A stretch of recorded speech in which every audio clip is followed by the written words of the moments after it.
መቼም ይሄ ነጠላ ያልሸፈነው ጉድ እኮ የለም እንላለን አይደል?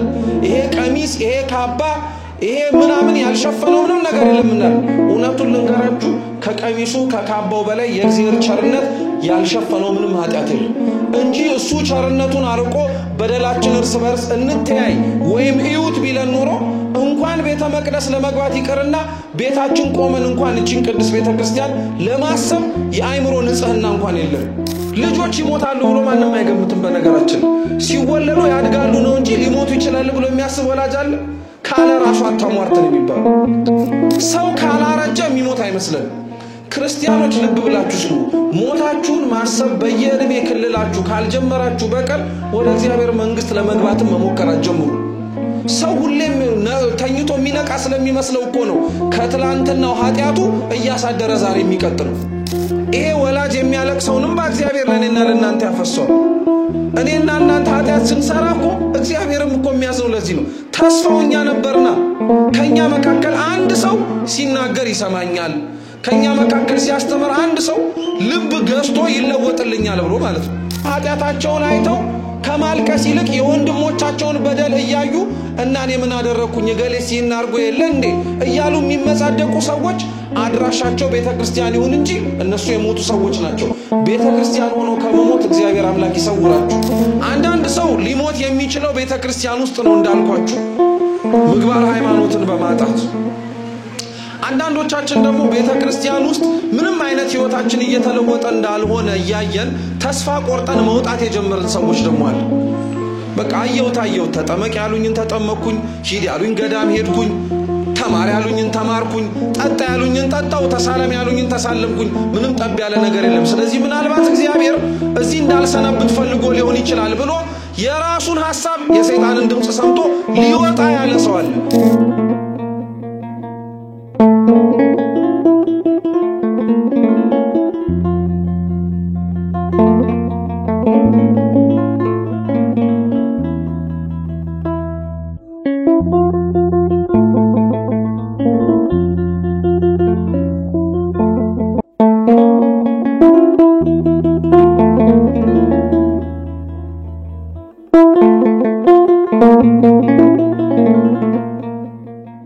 በስመ አብ ወወልድ ወመንፈስ ቅዱስ አሐዱ አምላክ አሜን። አምላካችን ቅዱስ እግዚአብሔር ቢወድ ቢፈቅድ ለዛሬ የምንማማርበት የትምህርታችን ርዕስ የሚሆነው የሙታንን መነሳት ተስፋ እናደርጋለን በሚል ነው። እስኪ ሙታንን መነሳት በሉ ሁላችሁም አንድ ላይ የሙታንን መነሳት ተስፋ እናደርጋለን። እስኪ ድገሙት። የሙታንን መነሳት ተስፋ እናደርጋለን።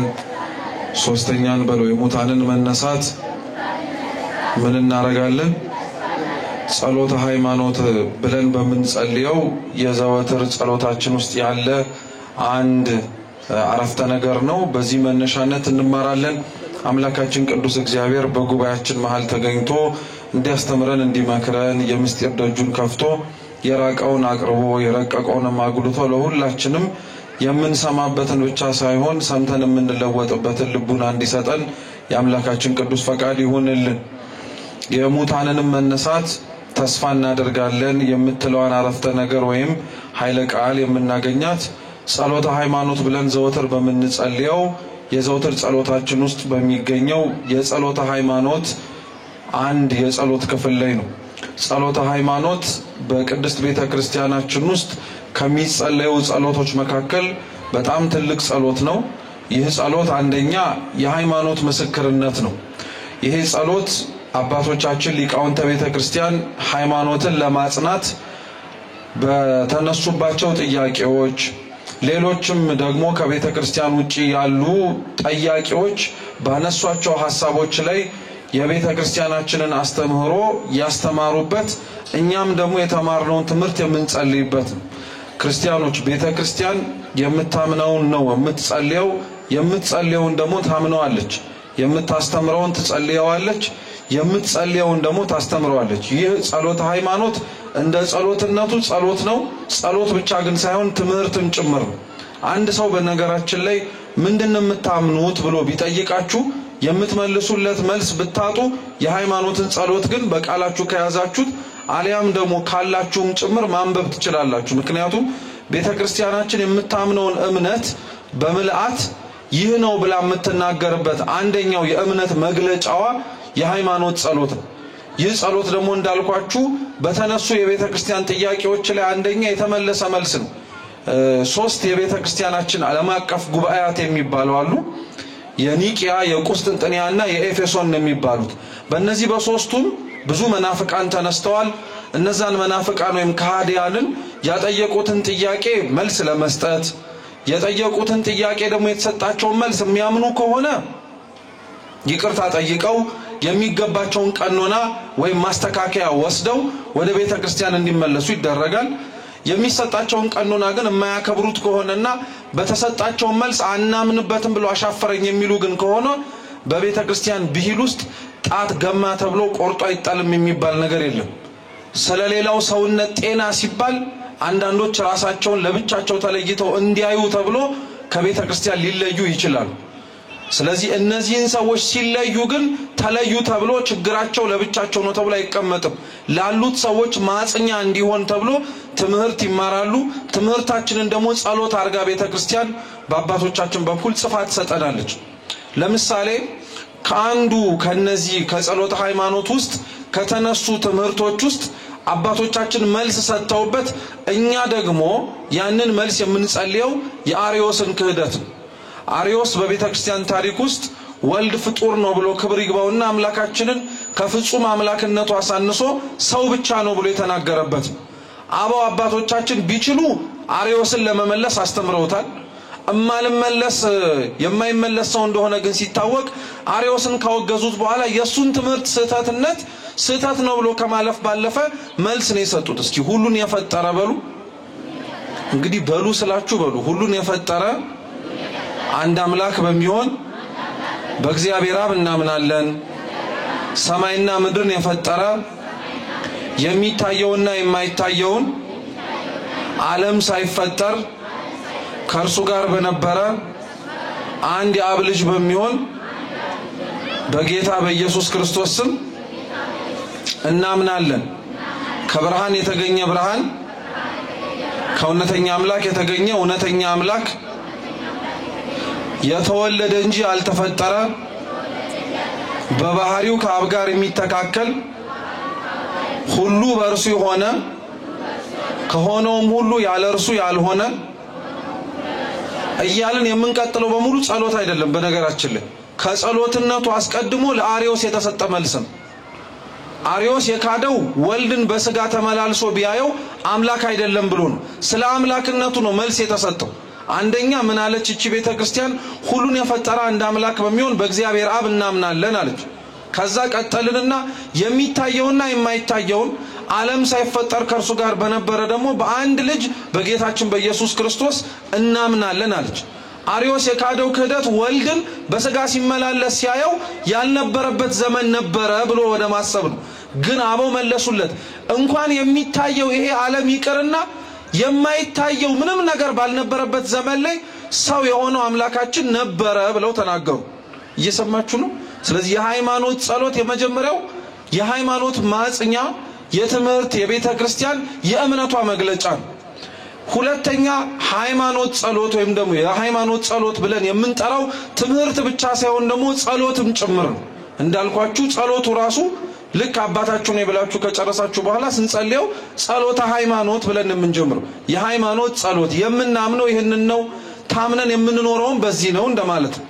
ሶስተኛው የሃይማኖት ጸሎት የተስፋ ጸሎት ነው። እስኪ የተስፋ ጸሎት በሉ። አዎ የሃይማኖት ጸሎት የመጨረሻዎቹ አንቀጾቹ ላይ ምን ብሎ ነው የሚጨርሰው? የሙታንን መነሳት ተስፋ እናደርጋለን ብሎ ነው። ወንሴፎ ትንሣኤ ሙታን ብሎ ማለት ነው። የሙታንን መነሳት ተስፋ እናደርጋለን፣ የሚመጣውንም ሕይወት ለዘላለም አሜን እንላለን።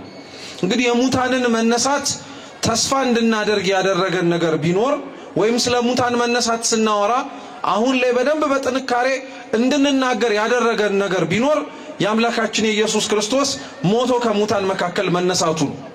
የክርስቶስ ትንሣኤ ክርስቲያኖች ለቤተ ክርስቲያን በዓል ብቻ አይደለም።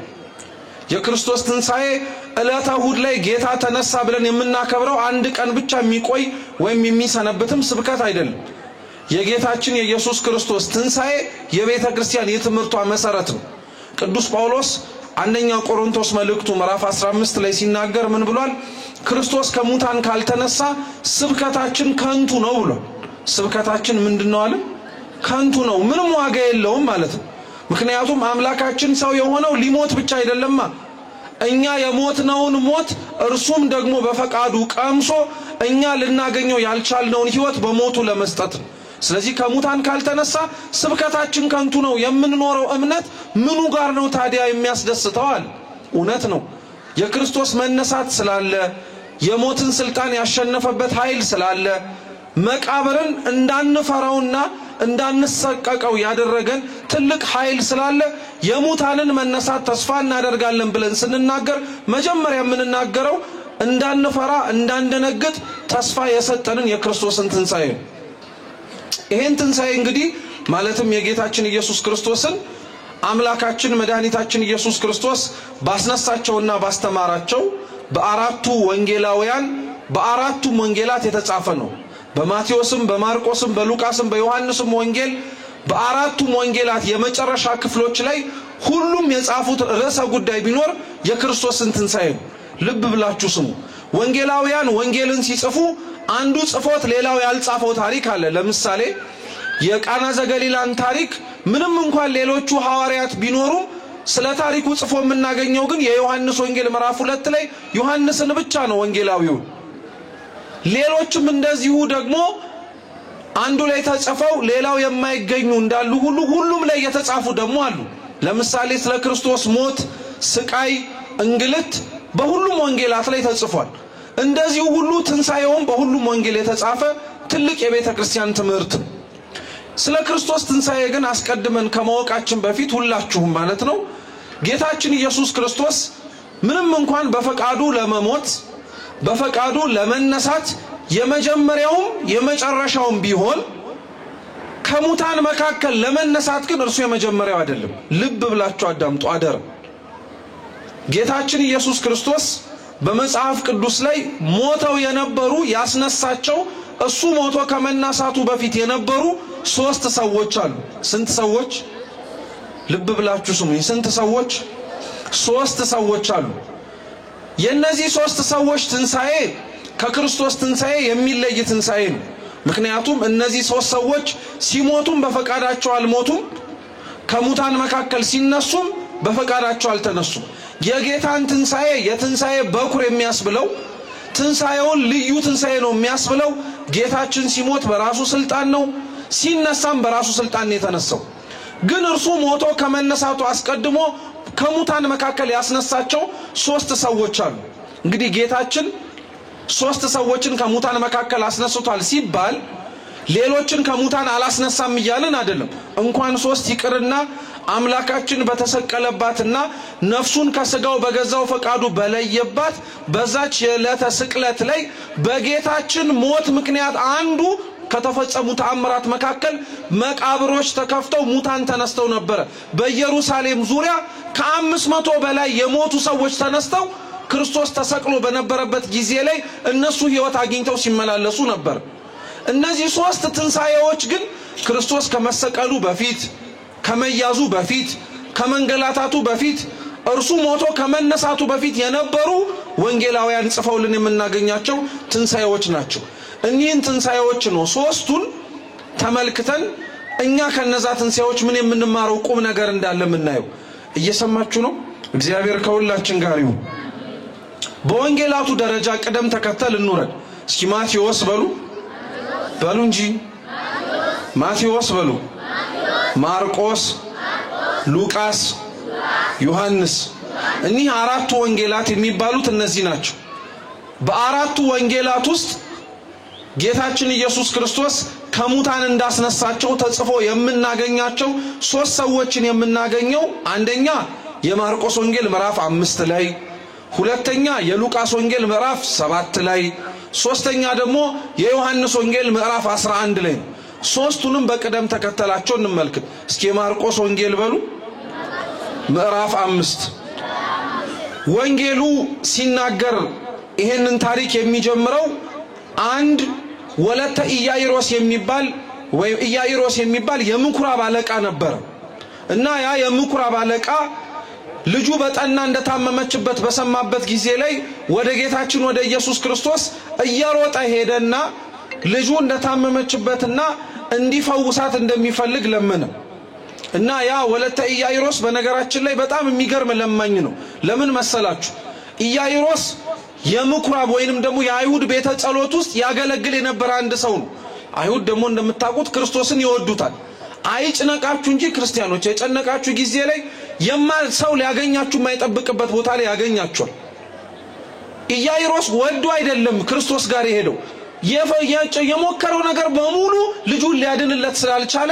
የመጨረሻ ተስፋው መሄድ ባይፈልግም እነሱ ቢጣሉትም ኢያኢሮስ ግን ልጁን ስለሚወዳት ብሎ ወደ ክርስቶስ ሄደ ወደ ክርስቶስም ሄደና ጠየቀው ጌታ ሆይ መምህር ሆይ ልጄ ታማብኛለችና እባክህ ደርሰህ አድንልኝ አለ እየሰማችሁ ነው ደርሰህ አድንልኝ እጅህን ጫንባትና ትፈወሳለች አለ እና አባቶቻችን በጣም ነው የሚገርሙት የኢያኢሮስን ጸሎት ወይም የኢያኢሮስን ልመና ዝም ብለው አይንቁትም እናንተ ልጠይቃችሁ በደንብ ግልጽ እንዲሆንላችሁ ማለት ነው አያርገውና ለምሳሌ ልጃችሁ ታመመች አያርገውና ልጃችሁ በታመመችበት ጊዜ ላይ ልጃችሁን ይዛችሁ መጣችሁና እናንተ ኢያኢሮስን ብትሆኑ ማለት ነው ከክርስቶስ እግር ስር ጥላችኋት ወይም ማስቀምጣችኋት አሊያም ደግሞ ወደ ክርስቶስ ሄዳችሁ ልጃችሁ ቤት ብትሆን የታመመችው ሄዳችሁ እርሱን አድንልኝ ነው የምትሉት ወይስ እጅህን ጭነህ አድንልኝ ነው የምትሉት እንዴ መልሷ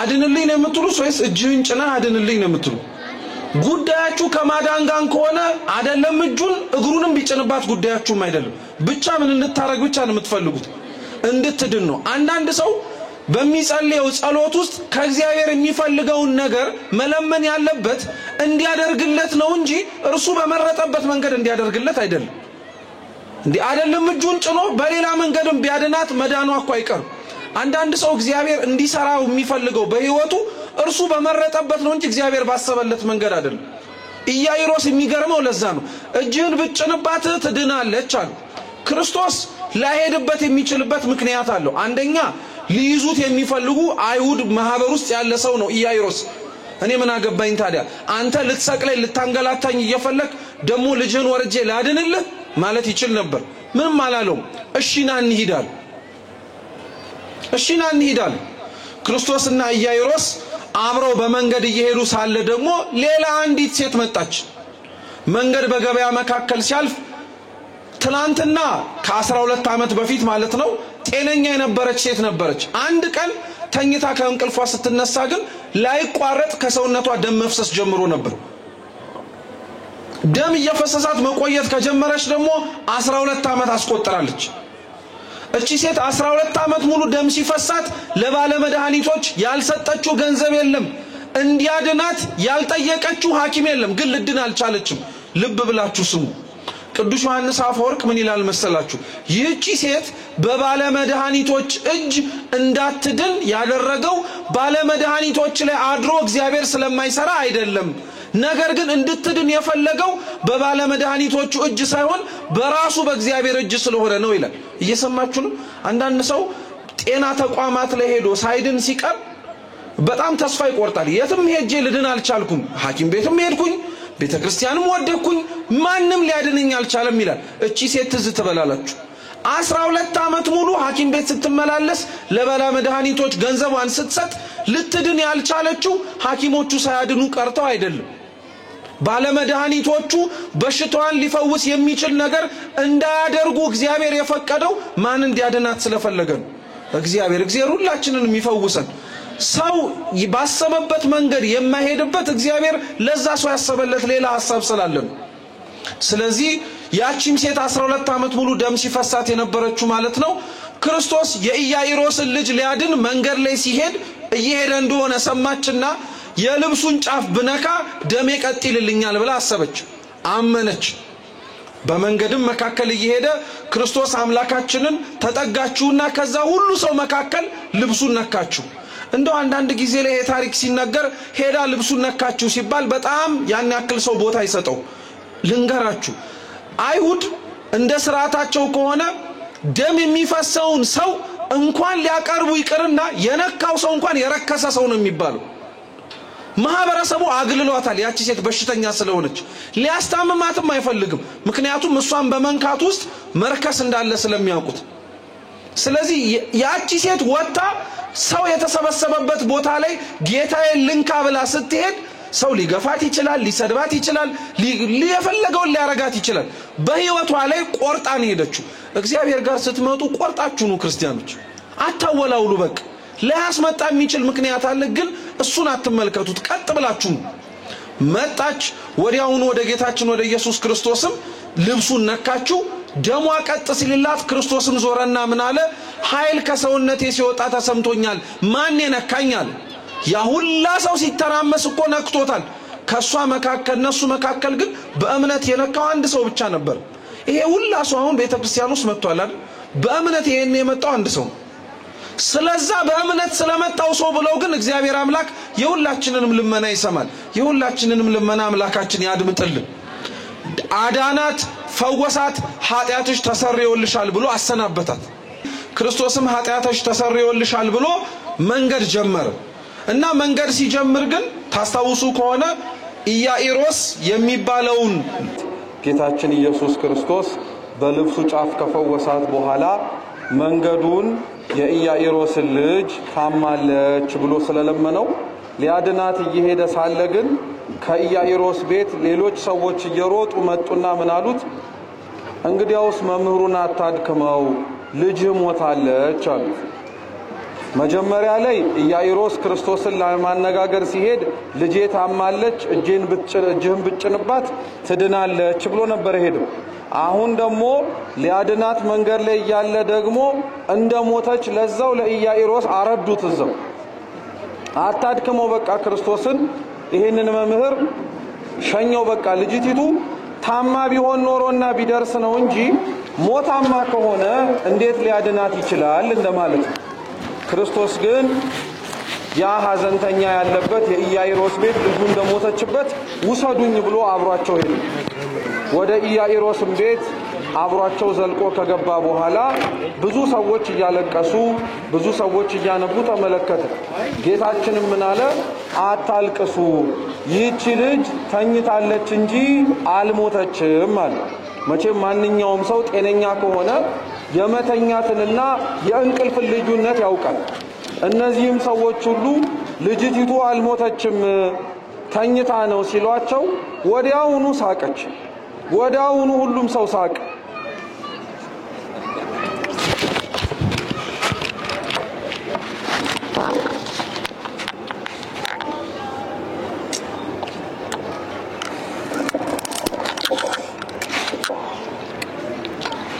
ወዲያውኑ ሳቀች።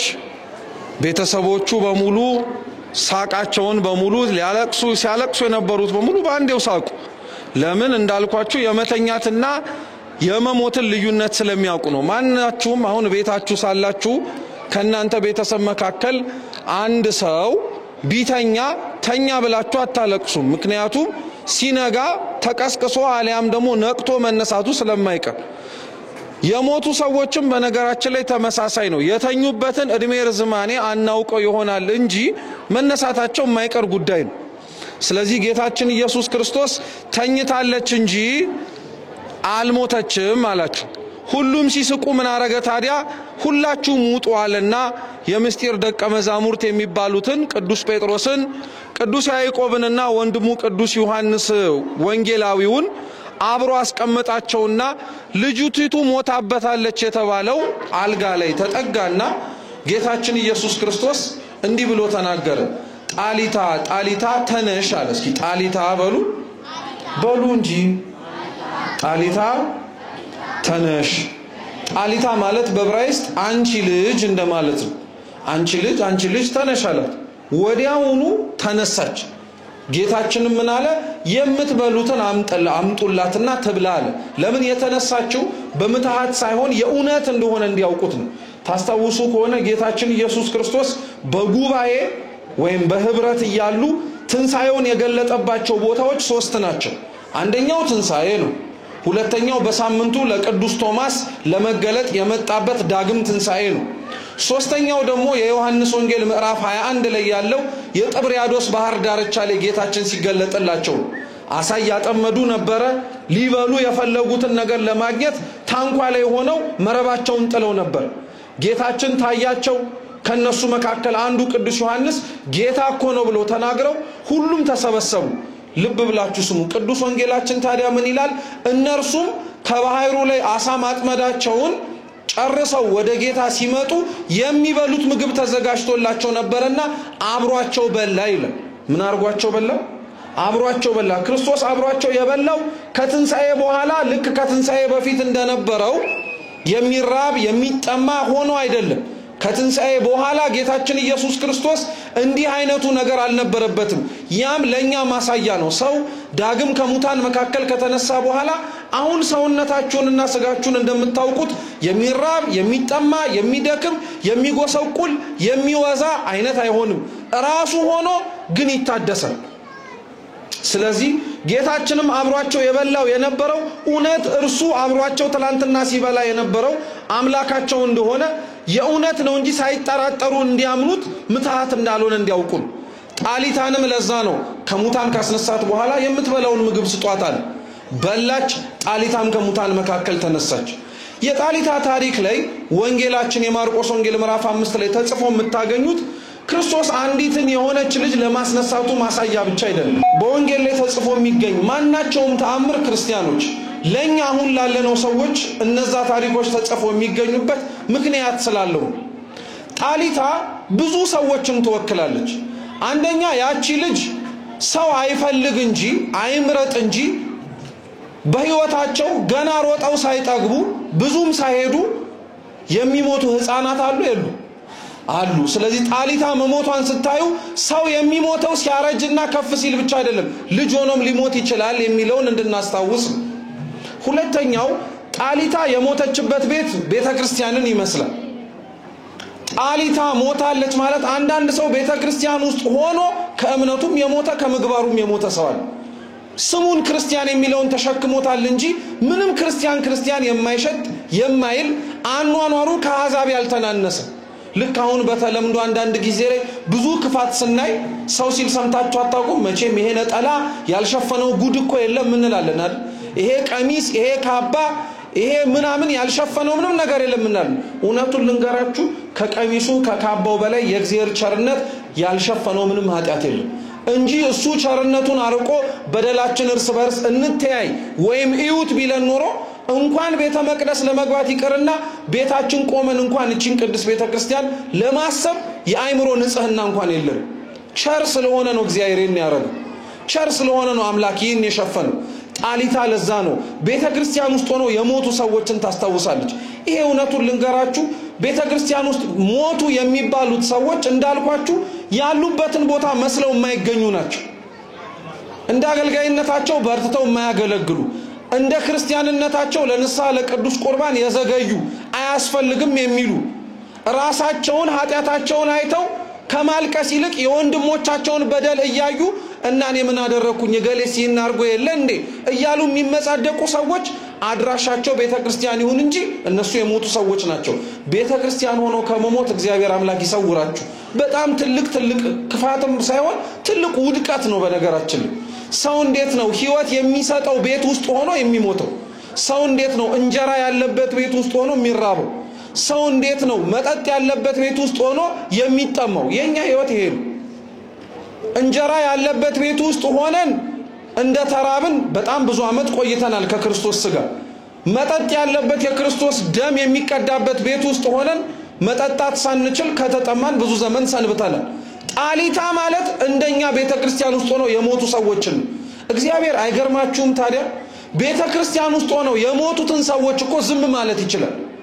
ምክንያቱም ቢያንስ እንኳን ውጪ ሆኖ ከሞተ ሰው በተሻለ መልኩ እኒ ሰዎች መኖር እንዲችሉ ቤቱን ከፍቶ አስገብቷቸው እዚህ ቤቱን ከፍቶ ያስገባቸው ሰዎች እንኳን ሲሞቱ እና እኔ ምን አገባኝ አይልም ክርስቶስ። እነሱንም ለማስነሳት ከተኙበት የእንቅልፍ የስንፍና የኃጢያት አልጋ ለመቀስቀስ ብሎ ጌታችን እንደነዚህ አይነቶቹን ይቀሰቅሳል። ለዛ ነው የሙታንን መነሳት ተስፋ እናደርጋለን ያሉ። ቤተክርስቲያን ውስጥ ሞተው ከምግባር ከሃይማኖት ርቀው መገኛ ቦታቸው ይሄ ቤተክርስቲያን ሆነ እንጂ ህይወታቸው ክርስቲያናዊ ያልሆኑ ሰዎችን እግዚአብሔር አምላክ እንደሚያስነሳቸው ተስፋ እናደርጋለን አለ። ሁለተኛ ጌታችን ከሙታን መካከል ያስነሳው ደግሞ የአንድ መበለት ልጅ ነው። የሉቃስ ወንጌል ምዕራፍ 7 ላይ ነው ያለው ይሄ ታሪክ ደግሞ። አንዲት መበለት ናት። እስኪ መበለት በሉ እንጂ እናንተ በተለይ አትሉም። እስኪ መበለት በሉ እማስብላችሁ እንድትይዙት ነው። በነገራችን ላይ መኖራችሁን ለማየት አይደለም። ማስተዋሻ ስለማንይዝ ብዙዎቻችን እንዲህ መምህራን በሉት የሚሉን ስንለው ውስጣችን እንዲሰርጽና እንዲገባልን። እስኪ መበለት በሉ።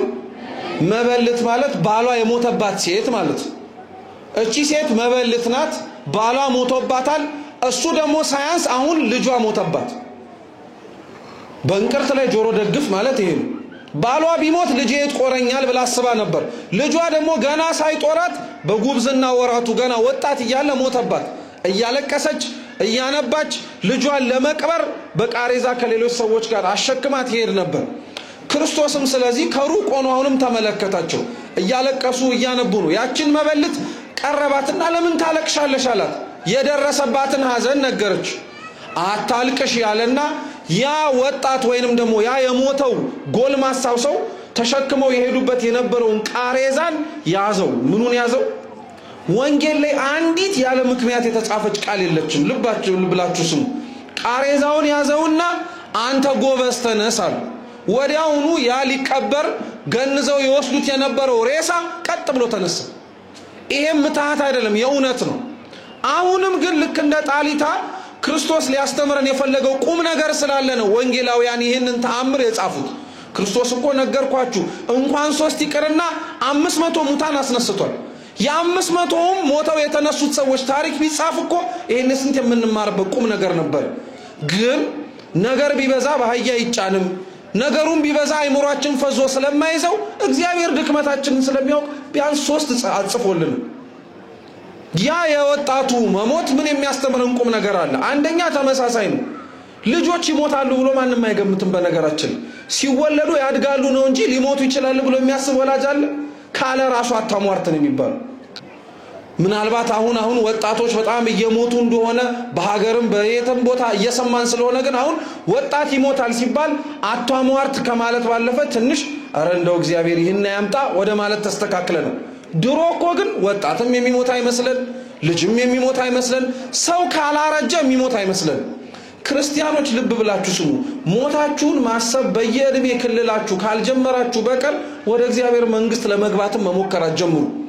ሰው ሁሌም ተኝቶ የሚነቃ ስለሚመስለው እኮ ነው ከትላንትናው ኃጢያቱ እያሳደረ ዛሬ የሚቀጥለው እንጂ ሞቷ እንደ መቅረት ሁሉ ተኝቶ ለመንቃት እንዳለ ራሱ ታውቃላችሁ። አንድ ቀን እኮ አለመኖር አለ፣ የእውነት ማለት ነው። ተኝታችሁ ለመነሳት አለ። በቃ ሰው ያንን የሚሞትባትን ቀን እያሰበ የቀረውን ጽድቅ ይሰራል እንጂ ሰው የሚሞትባትን ቀን ረስቶ የተረፈውን ኃጢያት የሚሰራበት ጊዜ ነው። አሁን ግን እውነታው እንደዛ ነው። ስለዚህ በዛ ጎልማሳ ሞት ውስጥ ክርስቶስ ምን አለ? ይሄው ህፃናት እንደሚሞቱት ጎልማሶችም ይሞታሉ ብሎ አንድ ምሳሌ አስተማረ። ጥሩ ትምህርት ነው። ወጣት የሆነን እዚህ ውስጥ ያለን እንደምን ሞት ማሰብ መቻል አለብን። ለጽድቅ እንድንሮጥ የሚያደርገን አንደኛው ምክንያት እሱ ስለሆነ፣ ሁለተኛው ግን ምን መሰላችሁ ቁም ነገሩ? እንግዲህ እቺ መበለት እንዳልኳችሁ ያገባችውን ባል ሞቷል፣ የሚጦራትም ልጇንም አሁን አታለች፣ ተስፋ የላትም ማለት ነው። ክርስቶስ በጣም የሚገርማችሁ ይህቺን ሴት ሄዶ ሲጎበኛት የሰጣት ልጅ ብቻ አይደለም ተስፋን የሰጣት። ልጇን ሲያስነሳላት ይሄው ይዘሽው ሂጂ ለማለት ሳይሆን አበቃልኝ ብላ ከዚህ በኋላ እንዴት ብዬ ልኖር እችላለሁ የሚል ተስፋዋን የቀጠለላት እግዚአብሔር እንዲህ አይነት አምላክ ነው። እኔና እናንተ የምንችለውን ሁሉ አድርገን ከዛ በኋላ በቃለት ተቋረጠ ስንል እግዚአብሔር መስራት ይጀምራል። ያቺ ሴት ሞክራለች እኮ በጊዜዋ ልጇ እንደታመመባት ለማስታመም ልጇ እንኳን ታሞ ይቅርና ሲሞት እንኳን ሰዎች በክብርና በወግ እንዲቀብሩት በወንድሞቿ በዘመዶቿ ትከሻ ሊያስጭና በቃሬዛ እየወሰደች እኮ ያቺ መበለት እየቀበረችው ያለችው ልጇን ብቻ አይደለም ተስፋዋን ነው። አንዳንድ ወላጅ እኮ የወለደው ልጁ ብቻ አይደለም ነገ አድጎ የሚያኖረው ተስፋውም ጭምር። ለዛ እኮ ነው ወላጆች ልጆቻቸውን ሲያጡ ተስፋዬ የሚሉት እኮ ለዛ ነው። ስማቸው ተስፋዬ ሆኖ አይደለም፣ ግን ወላጆች ልጆቻቸው ላይ ያለ ተስፋ ስላለ ነው። ይሄ ወላጅ ለልጅ የሚያለቅሰውን ለቅሶ እግዚአብሔር ለኛ ያለቅሰው። ይሄ ወላጅ የሚያለቅሰውንም በእግዚአብሔር ለኔና ለናንተ ያፈሰው። እኔና እናንተ ኃጢአት ስንሰራ እኮ እግዚአብሔርም እኮ የሚያዝነው ለዚህ ነው። ተስፋውኛ ነበርና ከኛ መካከል አንድ ሰው ሲናገር ይሰማኛል፣ ከኛ መካከል ሲያስተምር አንድ ሰው ልብ ገዝቶ ይለወጥልኛል ብሎ ማለት ነው። ልክ ወላጅ ልጁ ያልሆነ ቦታ ሲያገኘው እንደሚያዝነው እግዚአብሔርም ያልሆነ ቦታ ሲያገኘን የሚያዝነው እኮ ለዛ ነው። ይሄን እንዳትረሱት ክርስቲያኖች። በጎበዙ ይሄን ያስተማረ። ሶስተኛው ያስተማረን ቁም ነገር ምን መሰላችሁ? ያንን ልጅ ጌታችን ኢየሱስ ክርስቶስ ሲያስነሳው እንደ ጣሊታ ወይም እንደ መጀመሪያይቱ ልጅ አልጋው ላይ ቁጭ ብሎ ተነሺ ብሎ እንደተናገረው ሳይሆን ቃሬዛውን ይዞት ነው። እስኪ ቃሬዛውን በሉ። ይዞት ቃሬዛውን ይዞት በእጆቹ ነው ተነስ ሲሉ ያስነሳው። ቅዱስ ቄርሎስ እስክንድርያ የሚባል መምህር እንዲህ ይላል፣ ልብ ብላችሁ ስሙ። ክርስቶስ ያንን የሞተበትን የተሸከሙበትን ቃሬዛ በእጆቹ ይዞ ተነስ ሲለው ማስነሳት ከቻለ ይልና ያስነሳው የተናገረው ቃሉ ብቻ ሳይሆን እጆቹ ራሱ ሕይወት ሰጪ ናቸውና የነካውም ቃሬዛ ጭምር ነው ይላል። ይቀጥልና ስሙ። ቃሬዛው በእጆቹ ተነክቶ ሕይወት መስጠት ከቻለ ሰውነቱ ያረፈበት መስቀል እንዴት ሕይወት ላይሰጥ ይችላል ይላል። እየሰማችሁ? ቃሬዛው በእጆቹ ተነክቶ ሕይወት መስራት ከቻለ መስቀሉ እኮ እጆቹ አይደለም ሰውነቱ በሙሉ ያረፈበት። መስቀሉ እኮ ሰውነቱ ብቻ አይደለም ደሙን የተጠመቀበት። እንዴት አይሰራም? ይሄ ገርማችኋል እንዴ? መስቀሉ ክርስቶስን የተሸከመው ለ3 ሰዓት ነው። 9 ወር ከማህፀኑ ያሸከመችው እመቤታችንማ እንዴት ተአምር አትሰራም? እንዴት ከሰው ከሁሉ ከፍጡራን በላይ አትሆንም? በዛ ቃሬዛ ውስጥ ሊያሳየን የፈለገው የቅዱሳንን ክብር ነው። እግዚአብሔር ሊያሳየን የፈለገው ያንን መበለት የሞተባትን ልጅ አስነሳላት። ሂጅ ተመለሺ፣ በደስታ ተመለሺ ብሎ ክርስቶስ ነገራት። 2 ስለዚህ ቁም ነገሩ ደግሞ ምን መሰላችሁ? አንዳንድ ሰው ሊሞት የሚችለው ቤተክርስቲያን ውስጥ ነው እንዳልኳችሁ ምግባር ሃይማኖትን በማጣት። አንዳንዶቻችን ደግሞ ቤተክርስቲያን ውስጥ ምንም አይነት ህይወታችን እየተለወጠ እንዳልሆነ ያያየን ተስፋ ቆርጠን መውጣት የጀመርን ሰዎች ደግሞ አለ። በቃ አየው ተጠመቅ ያሉኝን ተጠመቅኩኝ፣ ሂድ ያሉኝ ገዳም ሄድኩኝ፣ ተማር ያሉኝን ተማርኩኝ፣ ጠጣ ያሉኝን ጠጣው፣ ተሳለም ያሉኝን ተሳለምኩኝ፣ ምንም ጠብ ያለ ነገር የለም። ስለዚህ ምናልባት እግዚአብሔር እዚህ እንዳልሰነብት ፈልጎ ሊሆን ይችላል ብሎ የራሱን ሐሳብ የሰይጣንን ድምጽ ሰምቶ ሊወጣ ያለ ሰው አለ። ልክ እንደዛ እንደሞተው ጎረምሳ ማለት ነው። እርሱን መንገድ ላይ እንዳስነሳው ሁሉ አንዳንዶቻችን ከቤተ ክርስቲያን እኮ ዛሬ የመጨረሻ ቀናችን ነው የመጣናል። ሊመረቅ ሊያስመርቅ ኧረ ተውት እሱን ዛሬ እርም ከዚህ በኋላ በመጣ ብሎ የመጣ ሰው አይታጠም። ዛሬ የመጣውን ሰውም እግዚአብሔር ያስነሳው። መንገድ ላይ ሊወጣ እኮ በቃ አኮብልሏል። እሱንም የሙታንን መነሳት ተስፋ እናደርጋለን። የገብተው የሞቱትን ብቻ ሳይሆን ወጥተው ለመሞት መንገዳቸውን የጀመሩትንም እግዚአብሔር አስነስቶ ና ተመለስ ሊል ይችላል። ሁላችንንም በቸርነቱ ይመልሰን።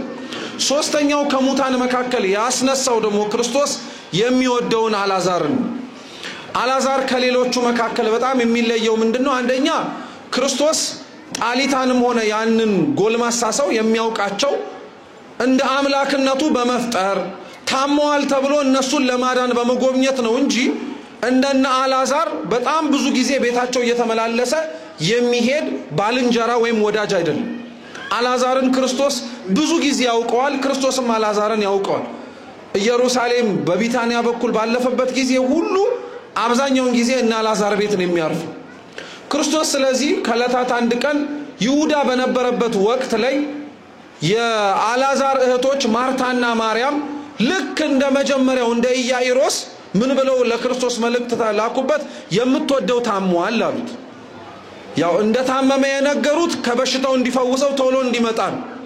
ክርስቶስ ግን ታሟል የሚለውን ድምጽ ሰምቶ እዛው ያለበት ቦታ ላይ ቁጭ አለ። ስለምን ምክንያት ብትሉ ወንጌላችን ይናገራል።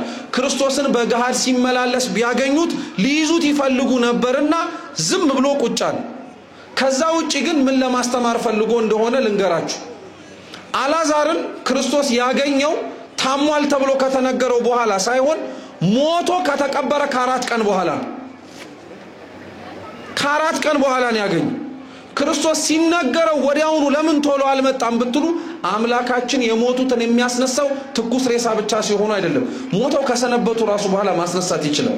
ይሄንን ኃይሉን እንዲያውቁት ዝም አለ።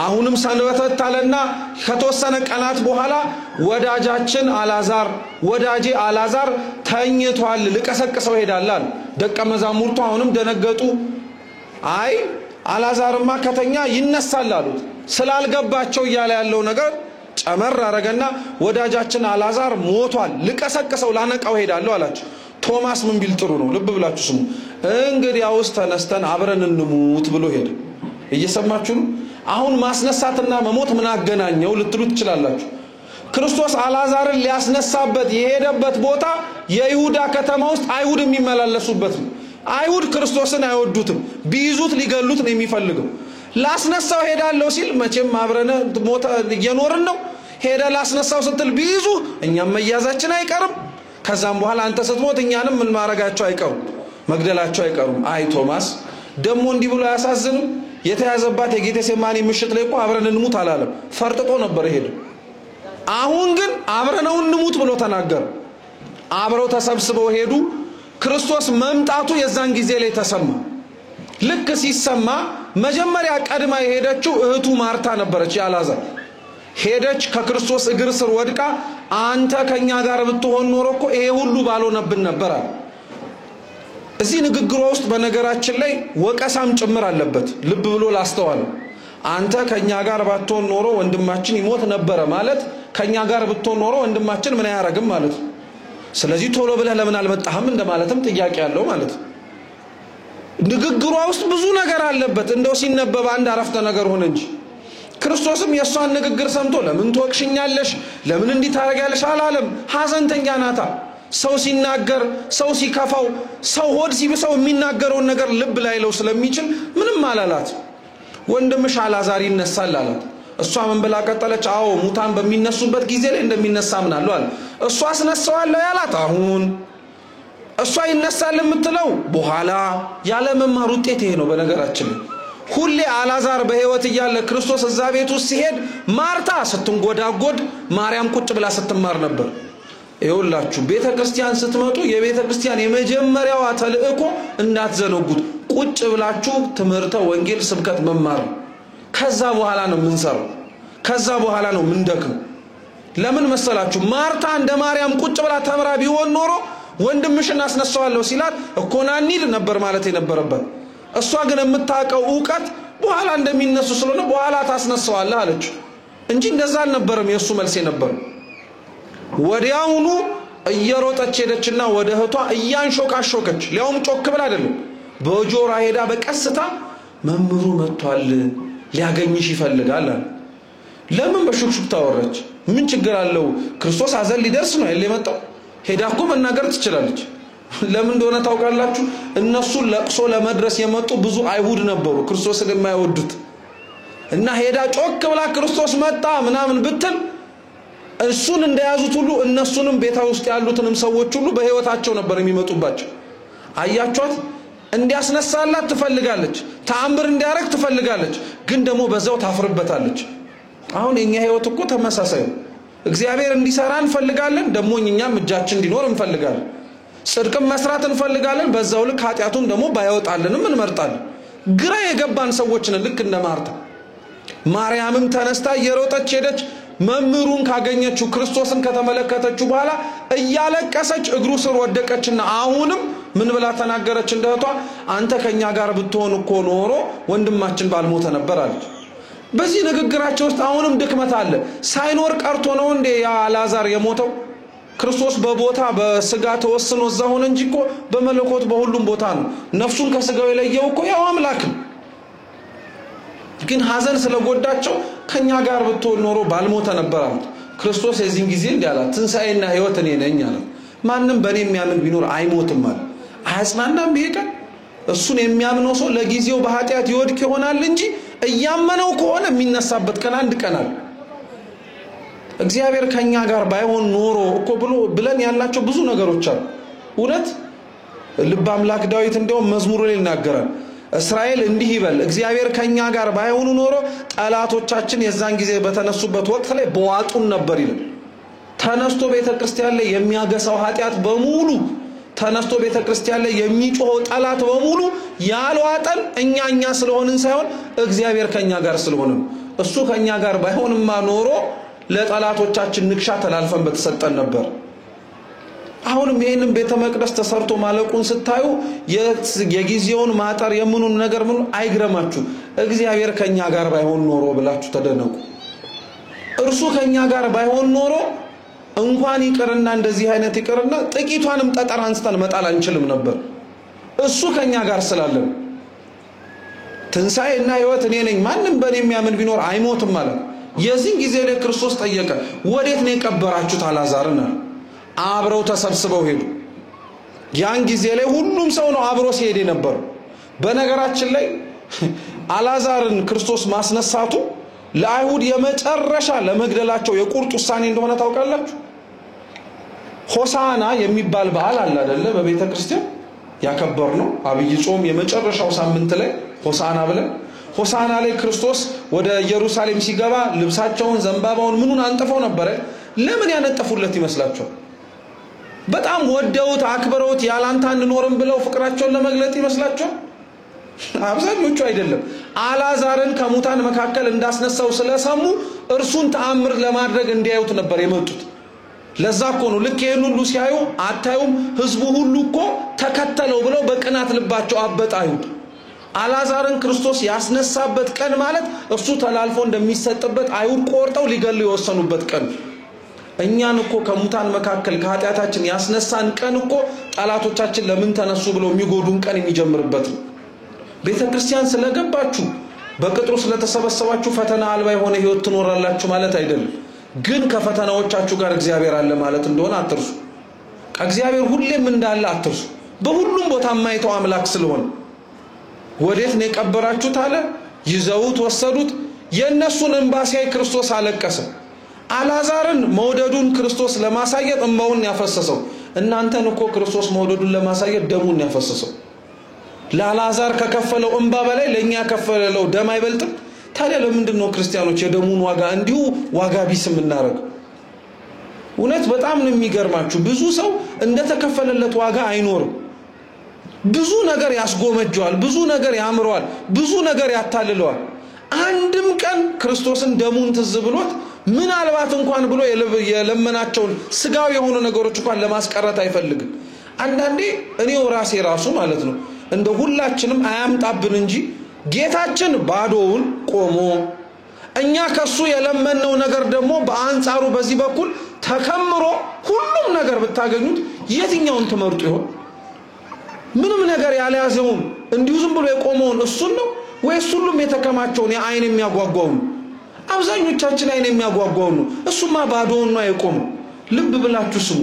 እግዚአብሔር ካለበት እግዚአብሔር የሚኖርበት ሀብት በጣም ይሻላል እግዚአብሔር ከሌለበት ባለጸግነት። እግዚአብሔር የሌለበት ድህነት ይሻላል እሱ የታጣበት ከባለጠግነት። እግዚአብሔርን ይዛችሁ እዚች ጠባብ ጎጆአችሁ ውስጥ ብትደበቁ ተአምር መስራት ትችላላችሁ። እሱ ሳይኖርበት ግን እሱን አስወጥታችሁ ለምን 50 60 ሺህ የሚይዝ ማስፋፊያ ታደርጉ? ምንም ዋጋ የለው። እሱ ያለበት ነገር ግን ሁሌም ዋጋ ነው። ለምኑ ሁሌም አብረህን ሆነ ይሄንን ካስጨረስከን ነገም ሳትለየን ተአምር መስራት እንድንችል አብረህን ዝለቅ ነው ማለት ያለብን ክርስቲያኖች። ሄደ፣ አለቀሰ፣ መግነዙን የተገበረበትን መቃብር በሙሉ ክፈቱት አላቸው። መቃብሩን ከፈቱ። ይደንቃል። እሱ ሙታኑን ማስነሳት እንደዛ ቀላል ከሆነለት ድንጋይ ማንከባለል ምን ሊከብደው ይችላል? ምክንያቱም ምን መሰላችሁ?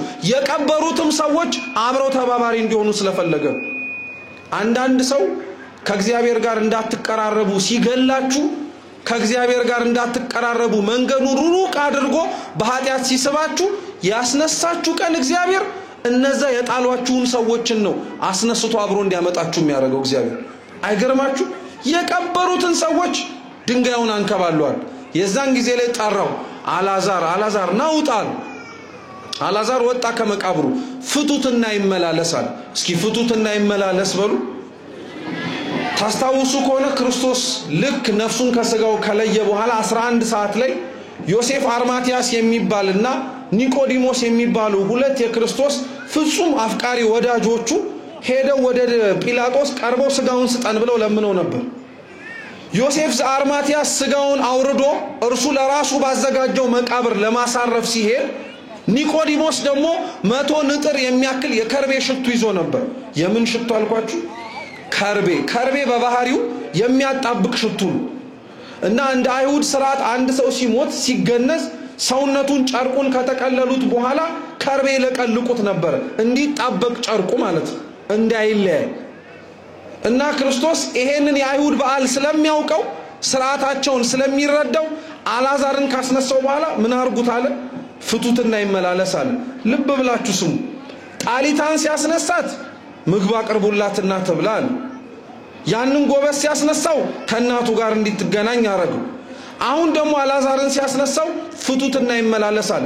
ፍቱት ማለት የፈረሰ የበሰበሰ ሬሳ ከሆነ የተገነዘበትን ጨርቅ ሲያነሱት አብሮ ስጋው የሚፈርስ ነበር። ልክ ፍቱትና ይመላለስ ግን ሲሉ ጨርቁ ስጋውን እያነሳው አልፈረሰም ነበር። አልዓዛር ቆሞ ነበር መራመድ የጀመረው። ስለዚህ ምን ሊያስተምረን ፈልጎ ነው?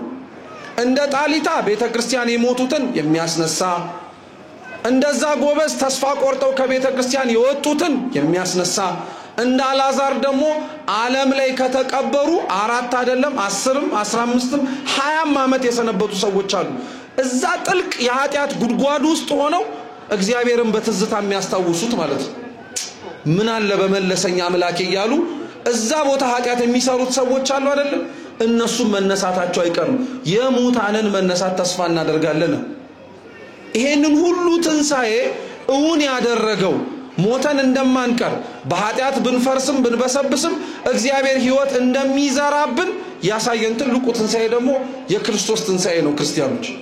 ስለዚህ ዘወትር ስትመላለሱ ወደ ቤተ መቅደስም ገብተን በመመላለስበት ወቅት ሁላችንም ስለሞት ነው ስለኛ መነሳት እንደምንችል ተስፋ መቁረጥ የለብንም። እስኪ አስታውሱት የዛሬ ቅድም ክቡር መምህራችን ሲናገሩ እኔም ሰምቻለሁ። የዛሬ 2 ዓመት 3 ዓመት በፊት እንዲህ አልነበርንም ተባላል። ተስፋ ነበራችሁ እንዲህ እንደምንሆን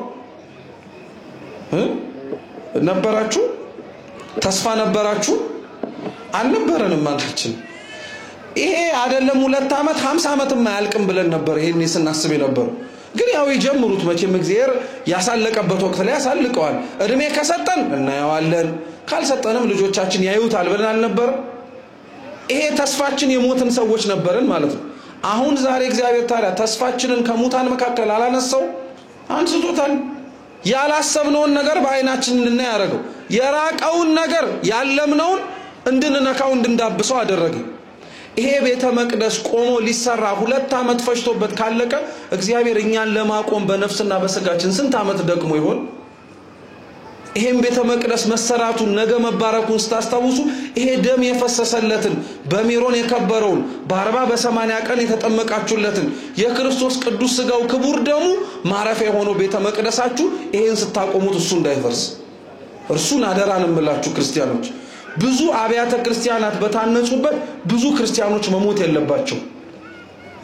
ቤተ መቅደሶቹ በታነጹበት ልክና ስፋት ክርስቲያኖቹን በህይወት መታነጽ አለባቸው። ቅድም እኮ አሉ ይሄን ቤተ መቅደስ ብናፈርሰው 2 ዓመት ከሆነ ምናልባት አያርግብን እንጂ 5-6 ዓመት ቢፈጅ ድጋሚ እንሰራዋለን።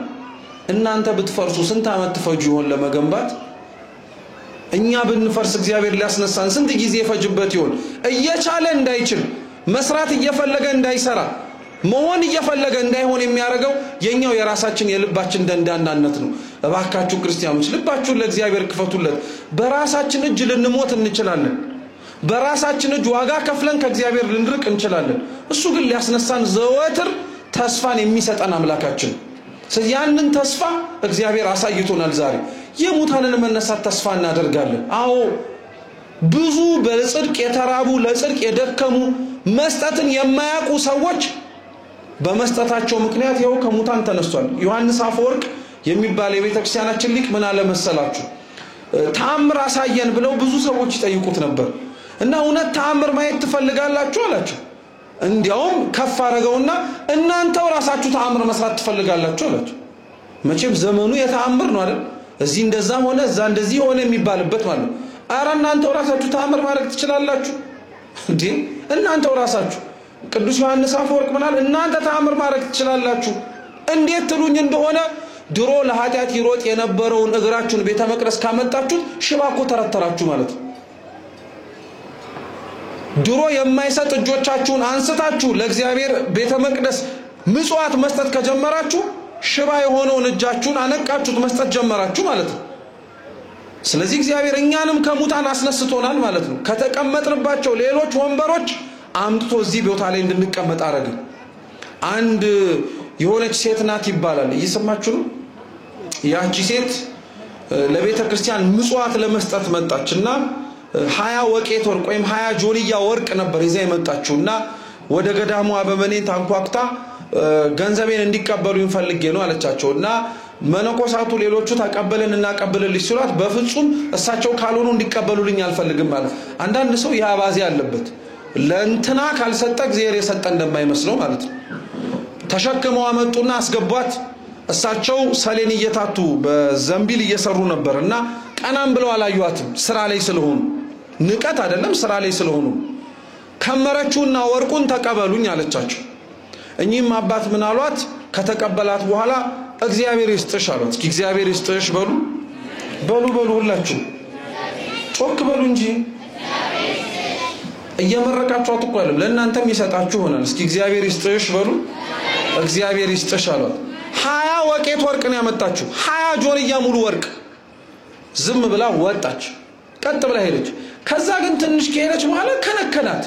እንደማንም ሰው አንድ ተራ ወርቅ አይደለም ይዛ የመጣችሁ 20 ጆንያ ወርቅ ነው ይዛ የመጣችሁ ማንም ሰው ያላመጣውን ስጦታ።